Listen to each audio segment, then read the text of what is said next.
Hello friends, welcome to my YouTube channel board exam. तो आज हम अपने इस क्रैश कोर्स की सीरीज में एक नए टॉपिक को पढ़ेंगे जो है पीरियोडिक क्लासिफिकेशन ऑफ एलिमेंट। तो चलिए पहले हम देखते हैं कि आखिर एलिमेंट्स का पीरियोडिक क्लासिफिकेशन क्यों किया गया। सबसे पहले ये जानते हैं कि इतने लार्ज नंबर में एलिमेंट को डिस्कवर किया गया था कि उनको जान पाना मुश्किल था। मीन्स अभी तक कितने एलिमेंट का डिस्कवर किया गया, 118 एलिमेंट का डिस्कवर किया गया। इनकी प्रॉपर्टीज अलग हैं, ये अलग अलग तरह से शो करते हैं, अलग अलग तरह से दिखते हैं।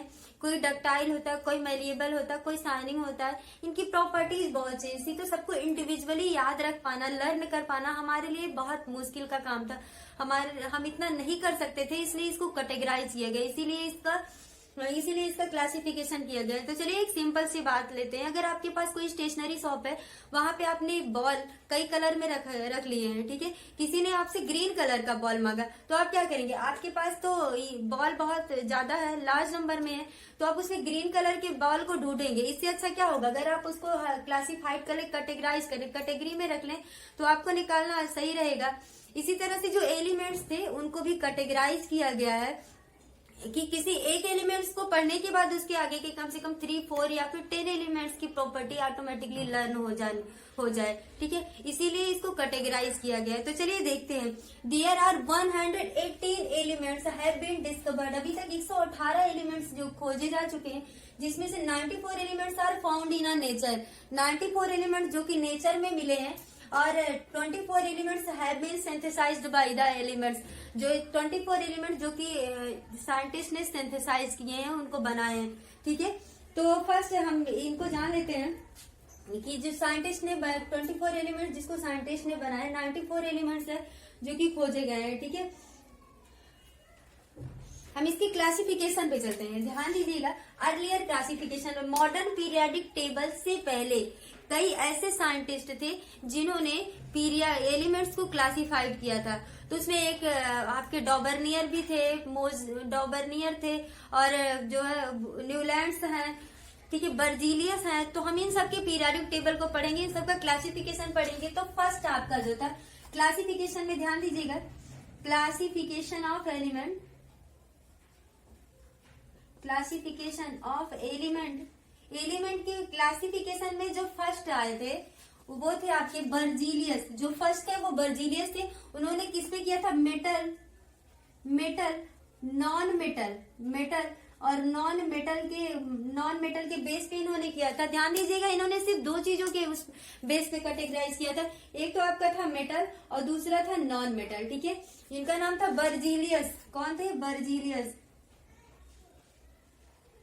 बर्जीलियस साइंटिस्ट है। उन्होंने सिर्फ एलिमेंट को मेटल और नॉन मेटल के बेस पे कैटेगराइज किया था। इन्होंने बताया क्या था? ध्यान दीजिएगा, इन्होंने क्या बताया था? इन्होंने कहा कि सिर्फ एलिमेंट या तो मेटल हो सकते हैं या फिर नॉन मेटल हो सकते हैं, ठीक है। मेटल क्या होते हैं? जो कि शाइनिंग होते हैं, डक्टाइल होते हैं, मलिएबल होते हैं, ठीक है, और सॉलिड स्टेट टेम्परेचर पे रह सकते हैं, वे मेटल्स होते हैं। नॉन मेटल कौन कौन से होते हैं? ध्यान दीजिएगा, जो डक्टाइल नहीं होते, एक ही सॉलिड मेटल टेम्परेचर पे नहीं रह सकते हैं, जो शाइनिंग नहीं होते हैं, वो सब नॉन मेटल्स उन्होंने बताया था, ठीक। लेकिन ऐसा नहीं था, कुछ और भी एलिमेंट्स थे जो कि कुछ ऐसे, इसके एक्सेप्शन भी होते हैं जो कि आपके चमकदार नहीं होते, मीन्स शाइनिंग नहीं होते हैं, इलेक्ट्रिसिटी के गुड कंडक्टर नहीं होते हैं, ठीक, लेकिन फिर भी वो मेटल्स में आते हैं। तो इस तरह से इनका क्लासिफिकेशन क्या हो गया? फेल हो गया। इनकी क्लासिफिकेशन फेल क्यों हुआ? इनका लिमिटेशन सुन लीजिएगा, ठीक है। पहले देख लेते हैं इसका मेटल और नॉन मेटल कौन से साइंटिस्ट थे? बर्जीलियस ने एलिमेंट्स को 2 पार्ट में क्लासिफाइड किया था। एक उन्होंने मेटल और नॉन मेटल इसी बेस पे क्लासिफाइड किया था। मेटल्स क्या होते हैं? वो डक्टाइल होंगे, शाइनिंग करेंगे, मलिएबल होंगे, इलेक्ट्रिसिटी के गुड कंडक्टर होंगे, ठीक है। इन सारे बेस पे उन्होंने कहा था वो सब मेटल होते हैं, और जस्ट इसके अपोजिट जो होते हैं वो हमारे क्या होते हैं? नॉन मेटल होते हैं, ओके। तो वो नॉन मेटल होते हैं। तो फिर ऐसा नहीं था कि सारे मेटल्स और नॉन मेटल्स ही थे, कुछ मेटल्स के एक्सेप्शन भी होते हैं। कुछ ऐसे होते हैं जो कि नॉन मेटल होते हुए भी इलेक्ट्रिसिटी के गुड कंडक्टर होते हैं, कुछ मेटल्स होते हुए भी इलेक्ट्रिसिटी के बैड कंडक्टर होते हैं। तो इन metal non metal classification no logical reason, इनके कोई लॉजिकल रीजन इन्होंने ये एक्सप्लेन नहीं कर पाए थे इन्होंने मोर एक्टिव मेटल्स और नॉन मेटल्स की बात ही नहीं की थी कि किस क्लासिफिकेशन में मोर एक्टिव मेटल्स और नॉन मेटल्स भी होते हैं। ठीक है, there were some elements which have so the property of both metals and non metals is called metalloid और सब मेटल्स। कुछ ऐसे भी एलिमेंट्स थे जो कि मेटल और नॉन मेटल बोथ की प्रॉपर्टी सोच करते थे, लेकिन उन्होंने अपने इस क्लासिफिकेशन में इनके बारे में कोई बात ही नहीं की कि क्या होते हैं मेटल। इन्होंने सब मेटल के बारे में कोई बात नहीं की। नेक्स्ट आते हैं डॉबर्नियर। ध्यान देंगे, नेक्स्ट आते हैं डॉबर्नियर का क्लासिफिकेशन।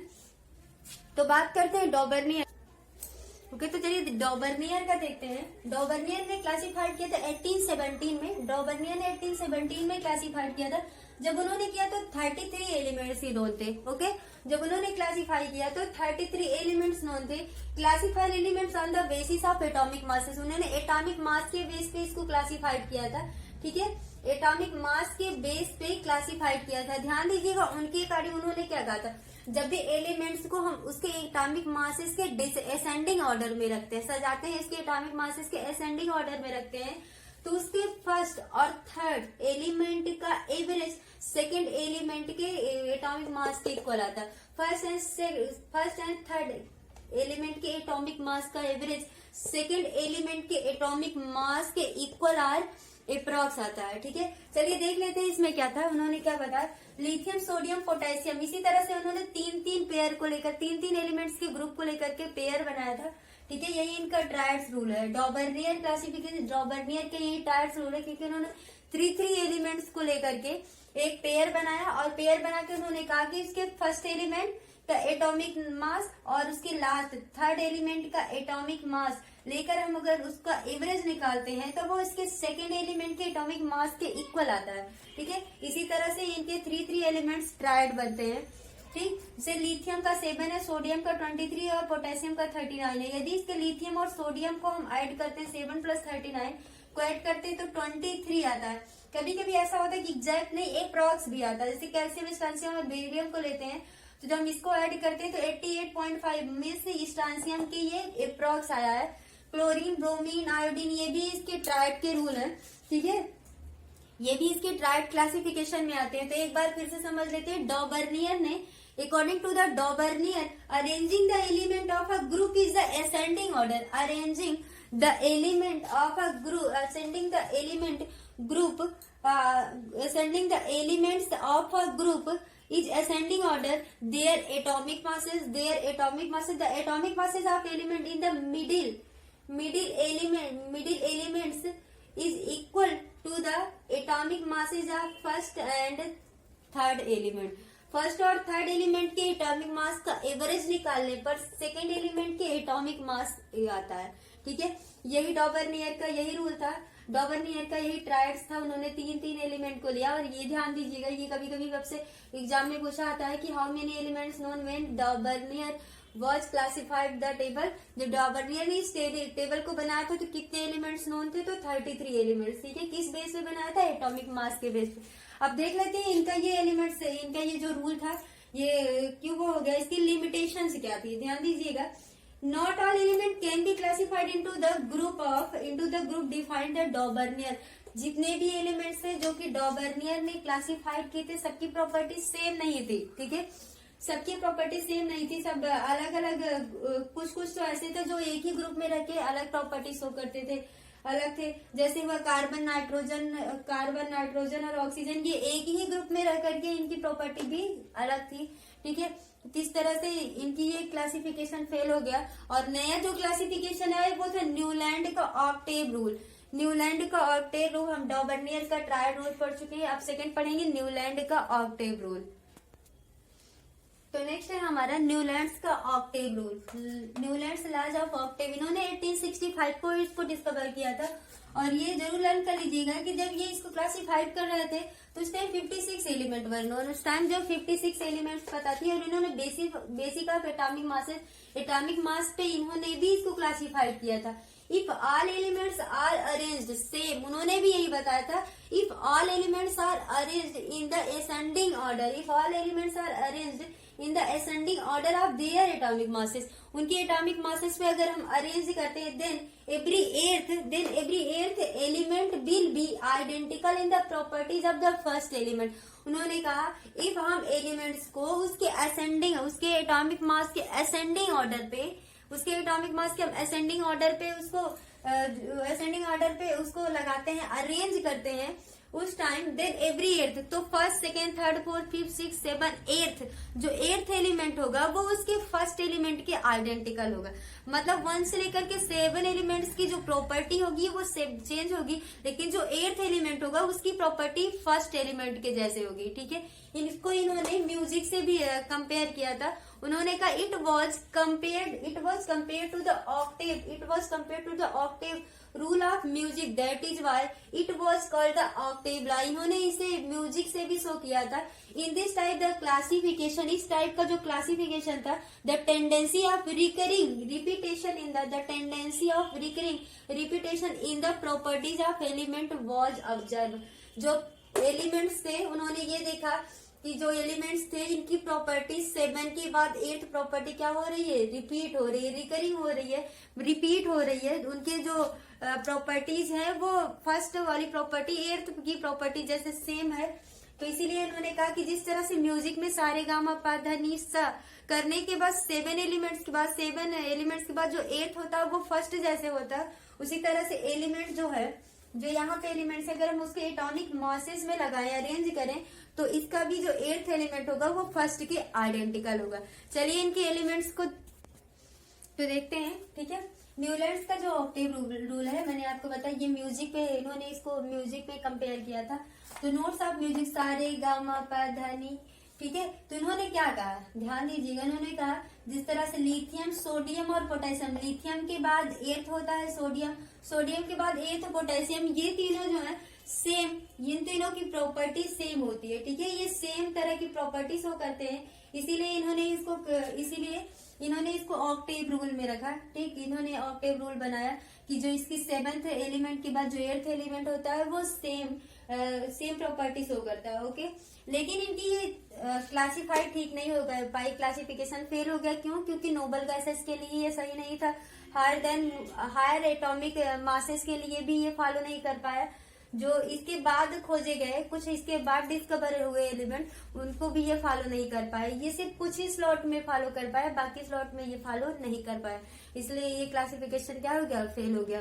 अब इसके आगे न्यू पढ़ते हैं जो अपना है मेंडलीव का क्लासिफिकेशन, मेंडलीव का पीरियोडिक टेबल, जो कि आपके बोर्ड एग्जाम के लिए इम्पोर्टेंट भी है। नेक्स्ट हम देखेंगे मेंडलीव पीरियोडिक टेबल, जो कि 1865 में डिस्कवर किया गया। 1865 में इन्होंने क्लासिफाई किया था। जब ये क्लासिफाई कर रहे थे उस टाइम 63 एलिमेंट्स नोन थे। ठीक है, उस टाइम जब ये क्लासिफाई कर रहे थे 63 एलिमेंट्स नोन थे। सेम दो साइंटिस्ट एटॉमिक मासेस पे, दो साइंटिस्ट की जो थ्योरी थी, जो पीरियोडिक टेबल था, एटॉमिक मासेस पे फेल हो गया था, लेकिन इन्होंने भी एटॉमिक मासेस पे फिर से ये जाके किए। ठीक है, इनकी ये जो थ्योरी थी, मतलब इनका जो क्लासिफिकेशन था वो काफी हद तक ठीक था। इसी को इम्प्रूव करके मोजले ने मॉडर्न पीरियोडिक टेबल दिया है। इनका जो एटॉमिक मासेस था इसको हम ठीक मान सकते हैं, ये सही था। बस कुछ जगह पे इनका ये फेल हो गया, और कुछ जगह पे इनका ये फेल हो गया, जो कि बाद में खोजे गए एलिमेंट्स थे उनको ये जो सेटिस्फाई नहीं कर पाए, में से उस इनकी पीरियोडिक टेबल में वो कहीं प्लेस नहीं उनको मिला, क्योंकि ये जो दिए थे, जो इनकी पीरियोडिक टेबल थी वो एटॉमिक मासेस पे थी। बाद में जो मोजले आए वो एटॉमिक नंबर पे शो किया। उन्होंने बताया कि जो एटॉमिक, जब हम मोजले का पढ़ेंगे तो वहां पे देखेंगे, पहले इनका देख लेते हैं। ठीक है, on the basis of similarities in their properties atomic masses are the chemical properties. Okay, इन्होंने कहा कि एटॉमिक मासेज जो इसमें एलिमेंट्स हैं वो उसके एटॉमिक मासेस के में जब अरेंज किए गए तो एटॉमिक कुछ एलिमेंट्स थे जिसकी केमिकल प्रॉपर्टी और एटॉमिक मासेस क्या थे, इक्वल थे। ठीक है, सेम थे। उस टाइम उसको रखे गए। इन्होंने अपने पीरियोडिक टेबल में पीरियड्स एंड ग्रुप को क्लासिफाइड किया था, पीरियड और ग्रुप को बनाया था। ठीक है, mainly arrange in the elements in the horizontal rows in the increasing order their atomic masses each vertical columns. इन्होंने जो वर्टिकल कॉलम्स दिया था, ठीक है, जो वर्टिकल कॉलम्स थे उनके 18 थे। Each vertical columns card group, जितने भी वर्टिकल कॉलम्स थे उनको उन्होंने ग्रुप कहा था, और जो हॉरिजेंटल थे उसको पीरियड कहा था। ठीक है, तो 7 पीरियड्स थे, 18 ग्रुप उन्होंने दिया था।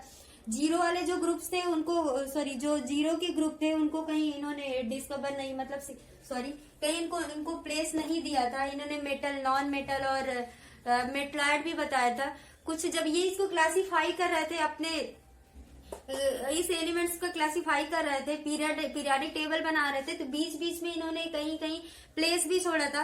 और ये भी बताया था कि बाद में जो कुछ एलिमेंट्स डिस्कवर किए जाएंगे उसको इसी प्लेस पे रखा जाएगा। उनकी प्रॉपर्टीज भी बताई थी कि किस तरह के एलिमेंट डिस्कवर किए जा सकते हैं, और बाद में जब एलिमेंट डिस्कवर किए गए तो वो सेम उसी प्रॉपर्टी के भी रखे थे।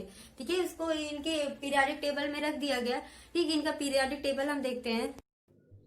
तो चलिए देखते हैं इस एटॉमिक मास में जो मेंडलीफ ने ये पूरा क्लासिफिकेशन किया था, उन्होंने एलिमेंट के बढ़ते इंक्रीजिंग ऑर्डर में, एलिमेंट के एटॉमिक मासेस के इंक्रीजिंग ऑर्डर में किया है।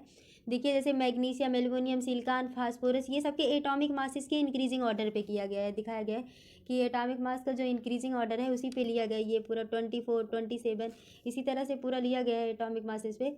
यहाँ पे देखते हैं, चलिए नेक्स्ट पे देखते हैं। यहाँ पे तो इस पे इन्होंने इधर पूरा ग्रुप लिया है। ठीक है, यहाँ पे इन्होंने ग्रुप लिया है, ये उनका ये पूरा ग्रुप था। ठीक है, यहाँ ग्रुप लिया है इधर साइड में, और नीचे हॉरिजेंटल, जो हॉरिजेंटल रोज थे उसे उन्होंने पीरियड का, हॉरिजेंटल को पीरियड और वर्टिकल को ग्रुप कहा है। तो देयर आर 8 ग्रुप्स, 8 ग्रुप्स थे जो फर्स्ट से लेकर के 8th तक थे। ईच, प्रत्येक ग्रुप में जो सब, प्रत्येक ग्रुप में सब ग्रुप थे, A B A B A B हम देख रहे हैं, जैसे कि यहाँ पे दिया गया A B A B A B. Last वाले ग्रुप को छोड़ करके उसे ट्रांजिशन सीरीज कहा गया। लास्ट वाले मतलब 8th ग्रुप को छोड़ करके बाकी जितने ग्रुप हैं सबके सब ग्रुप होते हैं। ठीक है, सबके सब ग्रुप हैं। अब यहाँ पे देखते हैं पीरियड्स। पीरियड्स में फर्स्ट पीरियड में 2 एलिमेंट्स हैं, सेकंड पीरियड में, सेकंड एंड थर्ड पीरियड में 8 एलिमेंट्स हैं, फोर्थ और फिफ्थ पीरियड में 18 एलिमेंट्स हैं जिसे लॉन्ग पीरियड कहा गया। 6th पीरियड में 32 एलिमेंट्स थे जो कि इंक्लूडिंग 4 रेयर अर्थ एलिमेंट्स, इसे अर्थ एलिमेंट कहा गया। जो 7th पीरियड था, जो 7th पीरियड है उनका, वो इनकम्प्लीट है, वो जो है नहीं बनाया गया, वो इनकम्प्लीट था। इन्होंने अपने इस पीरियडिक टेबल में कुछ गैप दिए थे। गैप क्यों दिए थे? क्योंकि उन्होंने कहा था कि बाद में कुछ एलिमेंट्स जो कि डिस्कवर किए जाएंगे तो उसको इसकी प्रॉपर्टी के अकॉर्डिंग वहाँ पे रख दिया जाएगा, इसीलिए उन्होंने गैप को छोड़ा था। उनकी पीरियडिक टेबल जब डिस्कवर हुई थी तो उसके बाद जब पीरियडिक टेबल डिस्कवर हुई थी तो कुछ ऐसे एलिमेंट्स थे जो नहीं मिले थे, लाइक जैसे टाइटेनियम हुआ, गैलेनियम हुआ, स्कैंडियम हुआ, जर्मेनियम, ये सब उस टाइम नहीं मिले थे, ये सब बाद में खोजे गए। लेकिन उनकी बताई हुई प्रॉपर्टी पे उसको उसी प्लेस पे रख दिया गया जो कि एकदम सही था।